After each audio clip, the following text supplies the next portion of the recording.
The Bringing Business to Retail podcast, and today we are talking all about a new phrase that I've titled Geo-Blaming. Welcome to the Bringing Business to Retail podcast on SelenaKnight.com. Stay ahead of the competition by opening your doors to business experts so you can learn, grow, and be inspired. Passionate about bringing business strategies to independent retailers, please welcome your host, Selena Knight. Well, hello there, and welcome to today's episode of the Bringing Business to Retail podcast. If you've been following me on any of the socials, and for me, that's Instagram and Facebook, you will know that Ed and Lana and myself just got back from the Australian outback. To be precise, Broken Hill. Now, Broken Hill is a 6-hour drive from Adelaide or a 14-hour drive from Sydney. So we elected to fly to Adelaide and then do the 6-hour drive into the outback.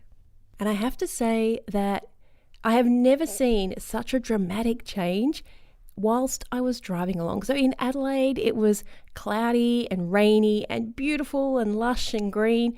And then the further out we got, the grass just disappeared until when we hit about 4 hours out of Adelaide, all you could see was red dirt. There were hardly even any trees. And by the time we got to Broken Hill, there were no trees, just tiny little bits of scrub hanging on for dear life in the red dirt. We did loads of stuff in Broken Hill, and I actually discovered why there are very few trees.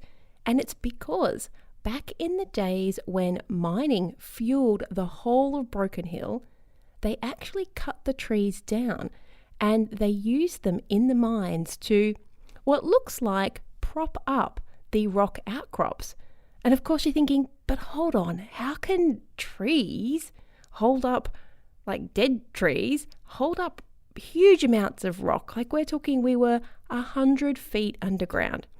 And what the guide told us was they used to call these bits of tree talking toms. And the reason for that was if they ever started to creak, it meant the roof was about to cave in and you had to haul your butt out of there as quick as possible. We learnt loads about the history of Broken Hill, the railway lines that used to run from Broken Hill to Adelaide. We met this lovely gentleman called Tom at the Visitor Information Centre, and whilst we were doing one of the Visitor Information Centre guided tours, Tom, who used to live in Broken Hill, he was an older gentleman, was actually telling us his stories about when he lived there, and I have to say, they were so much better. He was telling us about the dances that went on in the trades hall and how he'd met his wife at the hospital where she was training as a nurse, and she was there too. She was lovely. And he told us about how he rode a motorbike back, I think it was about 30 years ago. And for a while, he actually held the land speed record on a motorbike from Broken Hill to Adelaide. He did it in 3 hours and 10 minutes. Bearing in mind, it took us 6 hours to drive it at 100 kilometers an hour. So clearly, Tom, back in his day, was a bit of a daredevil, to say the least. Now, the main reason we went to Broken Hill was because my daughter Lana, who is 10, about to turn 11, actually has a scout pen friend. So Lana does scouts, and she has a pen friend that she has been writing letters to who lives in Broken Hill. So we thought it would be a great opportunity for us to go and see the outback that we've never seen before, but also for her to see how very, very different life is when you live in a remote town, when your nearest big town is 6 hours away. And there were actually a lot of things that surprised me about Broken Hill. It is well and truly past its heyday. The town only has around 17,000 residents in the greater Broken Hill area.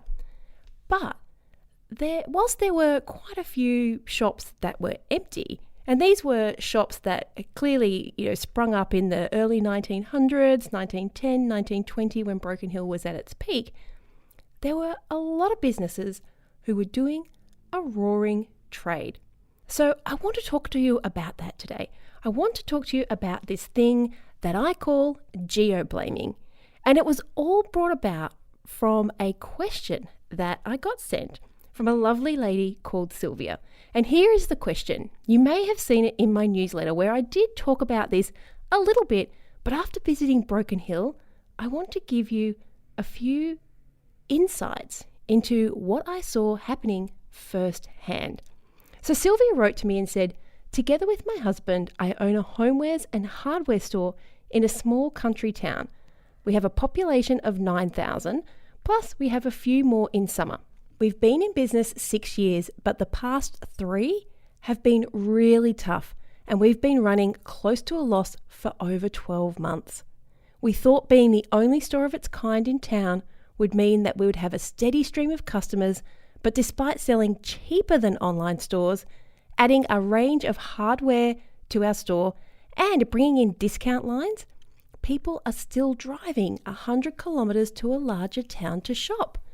I'd really appreciate some suggestions, keeping in mind things that work in the city probably won't work here. From Sylvia.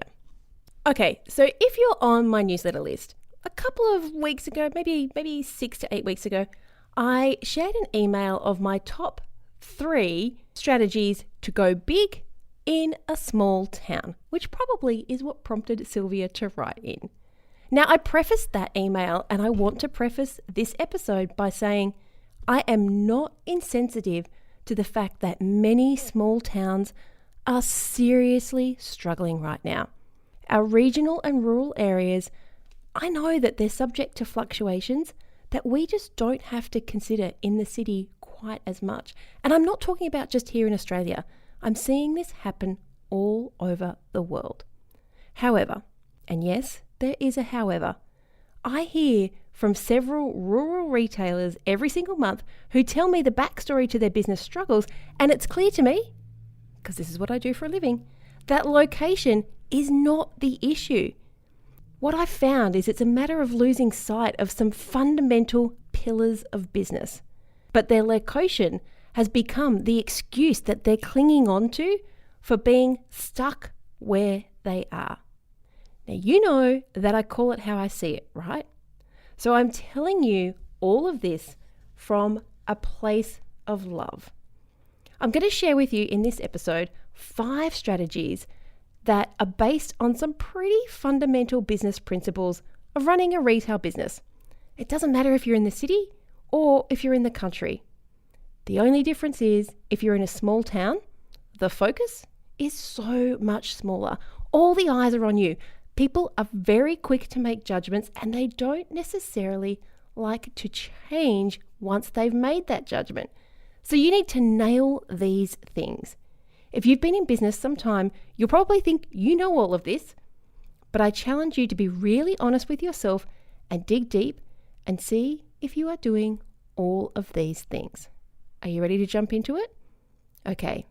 The first thing is you have to make sure that you have an honest financial plan that adequately factors in a whole bunch of stuff.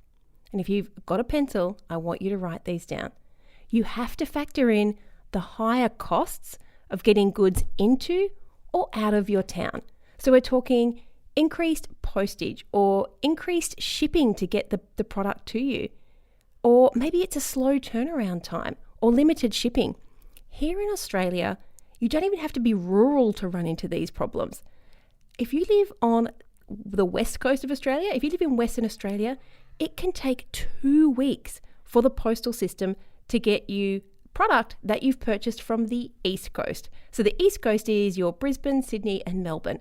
So when we're talking about logistics, it doesn't have to be in a small town. You just have to think about, if you aren't in the city, how long is that stuff going to take to get to you? You also have to factor in your requirement to hold more stock due to those increased lead times. So this is where forecasting is super important. You have to hold the right amount of stock. That means you won't run out, but you can't hold too much because then all your money is tied up in inventory. So when I say a financial plan, I really do mean getting clear on the money that's coming in, the money that's going out, and where your money is tied up. You also have to look at the true size of your market. And you know I'm going to tell you this, don't you? The whole town is not your target market. I'm sorry to say it. Not everybody in town is going to like your store.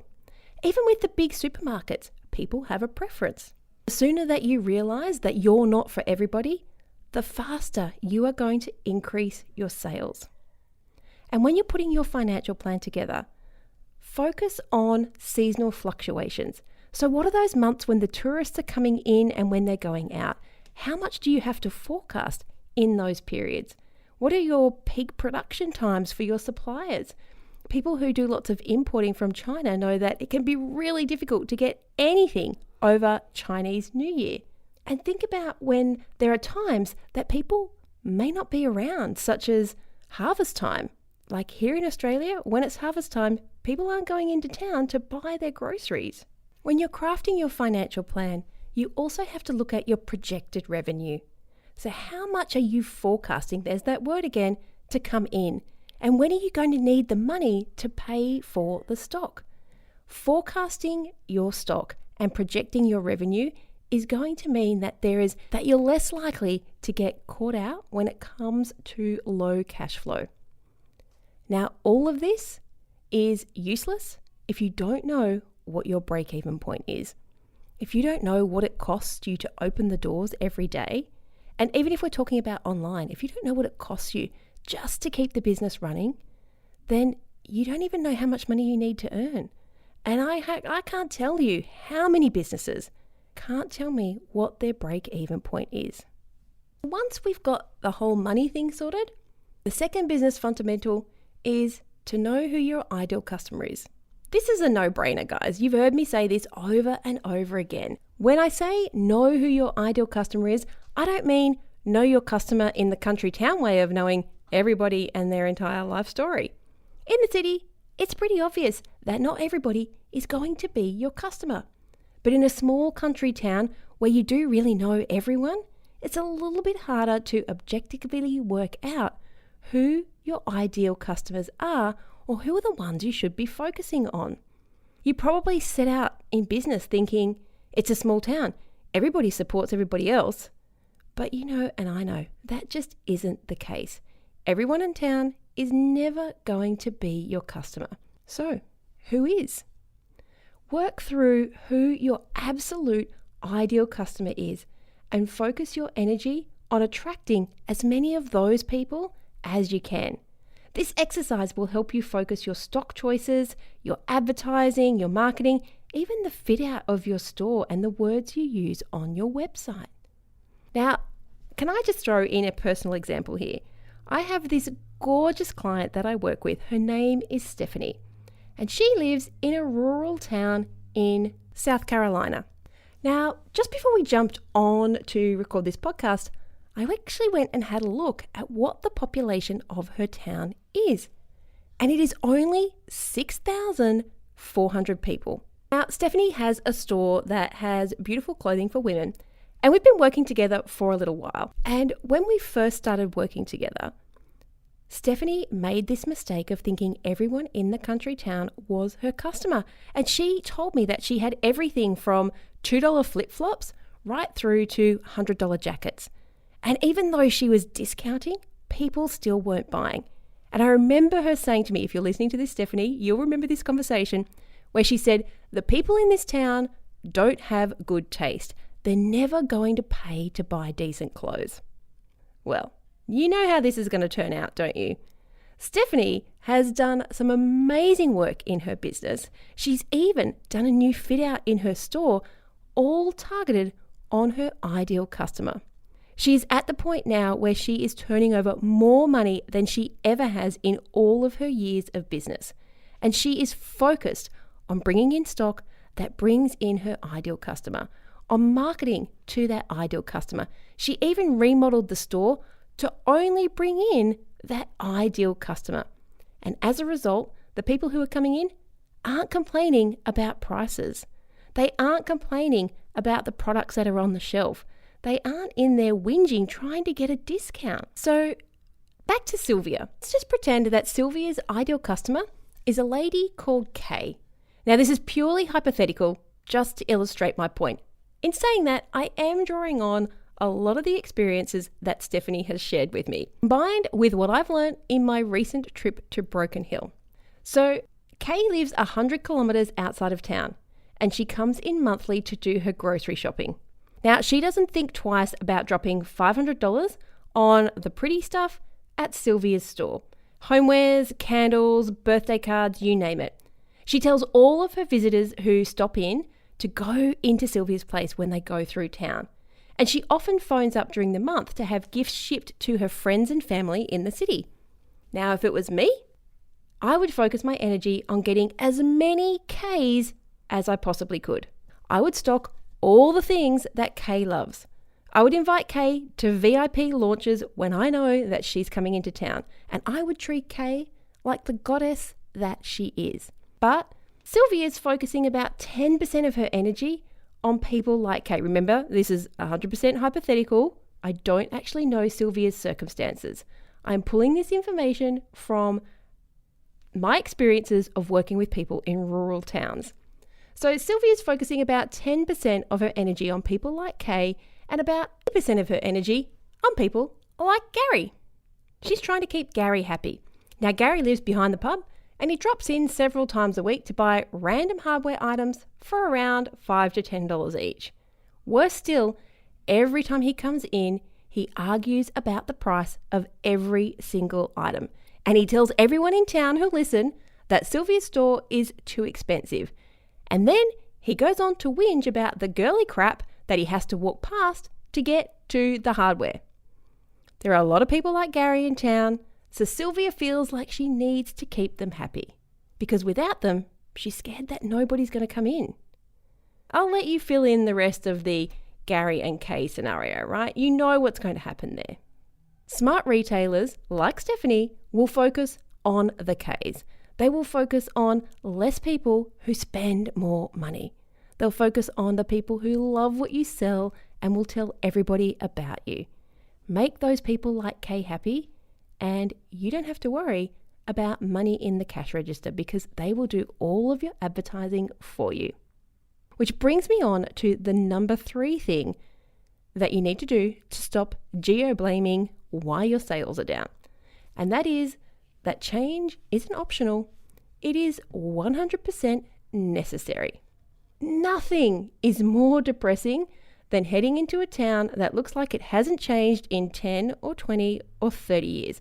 And I have to say, in Broken Hill, and I've been to a lot of country towns, in Broken Hill, it was very, very clear that some of these stores had not changed their window dressing for, I'm saying, 30 years.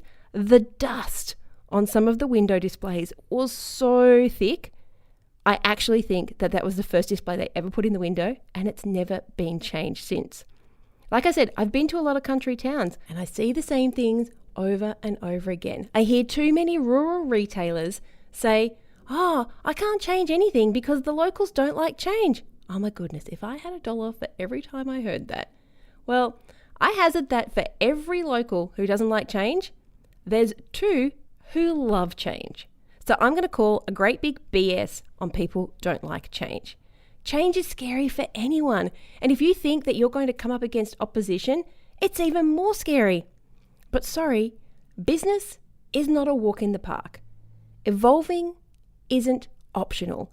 If you want to survive and thrive, you are going to have to keep up with the times. Now, change might mean making your store different, making it less country town and more big city. And I did see that in Broken Hill. I saw quite a few homeware stores with little cafes in them, just a little coffee machine and 1 or 2 benches. And I saw restaurants who, for all intents and purposes, should have been empty like the ones across the road. But yet we had to book to get a table in a town with only 17,000 people. Change might mean making your store bigger or, wait for it, smaller. It could be as simple as changing out your window displays every week or mixing up your stock range. Or maybe for Sylvia, it's actually narrowing that stock range down. Maybe you cater more for the tourist market from season to season. Change is going to be different, depending on your business circumstances. But change also means adopting practices that may seem big city or too highbrow, is that the right word, for your rural location. And I'm talking about things like a point of sale system. Yes, I walked into stores where people were writing things down on a piece of paper. And that's not in the country towns. I still see that in the city. There is a clothing store just up the road from me where, when they remember, they write the sales down in an exercise book. You cannot stay profitable if you are not keeping up with technology. And change means things like collecting your customers' details and then making sure you use them in your marketing. Change means having a website, especially if you're in a country town, because as a tourist, that is all I have. When you don't know anybody in town, the only way that you can find out the places to go is by Googling it, by Yelping it, by using TripAdvisor. And if you don't have a website, people just aren't going to come to your store. Don't forget, we don't want to just capture once and sell once. We want to capture customers and sell to them again and again and again. And if you don't have a website, then when those tourists go home, how the heck are they ever going to buy from you ever again? Now, those are just a few examples of what change might look like for your business. You're only limited by your own beliefs about what a small town wants and needs. Now, one thing that change does bring is great energy. And I have never heard one rural retailer say that their town has an overabundance of great energy. Change can do one really important thing, and that is to give you a new perspective of your business, to give you that energy that you need to pick it all back up and make it beautiful, make it fantastic, make it what you wanted it to be before you fell in the rut that comes when sales are down. Okay, the next step that we need to take when it comes to geo-blaming to the curb is to collaborate. And small towns do collaboration better than anyone else. But that's because they know that forming alliances is fundamental to the success of their business and to the success of their town. That being said, you need to be strategic about where and how you form those collaborations. This is where knowing your ideal customer is so important. You need to be supporting the organizations that ultimate customer is hanging out. And to use a quintessentially Australian example, if your customers are all playing netball, don't go and sponsor the local footy club. Speaking of which, sponsoring a sporting club is an easy option. But do you get the optimum return on your investment? What about thinking outside the square? If you run a fashion business, could you run a fashion parade as a school fundraiser? Or if you're a homeware store, could you team up and provide candles or furnishings for holiday rentals? Start writing down where your ideal customers are and then work backwards to brainstorm ideas on how you can connect with those other businesses. Where I'll jump in and use the gorgeous Stephanie as another example is she just did this recently. She teamed up with the local hair salon and massage therapist to hold a fashion event and got those two businesses to come into her store to give free 5-minute hand massages, and the local hairdresser came in and did some easy tips for styling your hair. It was a total win-win. So my last suggestion for stopping the geo-blaming and to start embracing your local country town is actually a question to ask you. And that is, do you provide your customers with a place to shop, or do you provide them with an experience? When things start to go south, most retailers have a knee-jerk reaction and start lowering their prices, just like Sylvia said she did. But are your customers really looking for cheaper? Those ideal customers. Maybe they're actually looking for more than just a place to shop. And let's face it, there are a stack of ways that your customer can buy the very same products that you sell. They can save up their purchases until they're in town and go on a once-a-year shopping bender, or they can head to their closest regional centre, or they could simply get it online and wait for it to arrive. You can compete on price, or you can throw all that out the window and provide the kind of experience that people don't want to leave town for. In Broken Hill last week, one of the tours we did was to walk down an old mine. And it was $37. It was not cheap, but it was the experience. It was the once-in-a-lifetime opportunity to go and see what the miners had to deal with. It was a piece of Australian history that we wanted to be part of, so we were quite happy to pay it. But when you think about it, there weren't any overheads. We had one guide. Now sure, there are things like insurances that need to be factored in, but we were paying for the experience. And when you start providing the kind of experience that your ideal customer is looking for, you may just find yourself with customers who are coming in from other towns to shop in your store, or they're seeking you out when they take their holidays. In Broken Hill, it was really easy to see the shops that were broken, the shops that had given up the ghost, and sure, they're probably still trading, but I don't think they were making money. But then there were the other shops. There were the shops that you wanted to walk into, the shops that had a little bit of a big city experience with their beautiful products and their little coffee machine up the back, or the hotel that we went to that had been used in the Priscilla Queen of the Desert movie. That hotel was not fancy at all. I don't think it's been renovated since about 1965. And the whole point is, they could have chosen to renovate it, or they could choose to embrace the experience, which is that people want to come and sit in the hotel that's been featured in the movie. But by the same token, there was another quite fancy cocktail bar called the Astra, which I really wanted to go to, but unfortunately never quite made it. But I did look at it longingly several times because it was really cool and hip and very city, and I felt like a cocktail in a country town. But all of those places provided an experience. And when I compared those to the restaurants and the shops that clearly weren't making a lot of money, it was easy to see why they were so successful. They'd embraced these same 5 things that I've just shared with you, and they'd used them to grow their business. It doesn't matter if you're in a country town or your store is around the corner from a main street, tucked in a cute little alleyway. If you embrace these 4 things, and I'll just go through them quickly once again. The first one was to have a really clear financial plan, factoring in all those anomalies that I mentioned. The second one was to really get clear on who your ideal customer is. The third one was to embrace change because it's not optional. It is 100% necessary. The fourth one was to collaborate, to find where your customer is hanging out and go and collaborate with those other businesses. And finally, to provide an experience, not just a place to shop. When you embrace those 5 fundamentals and you actually put them into play, your business is going to change for the better.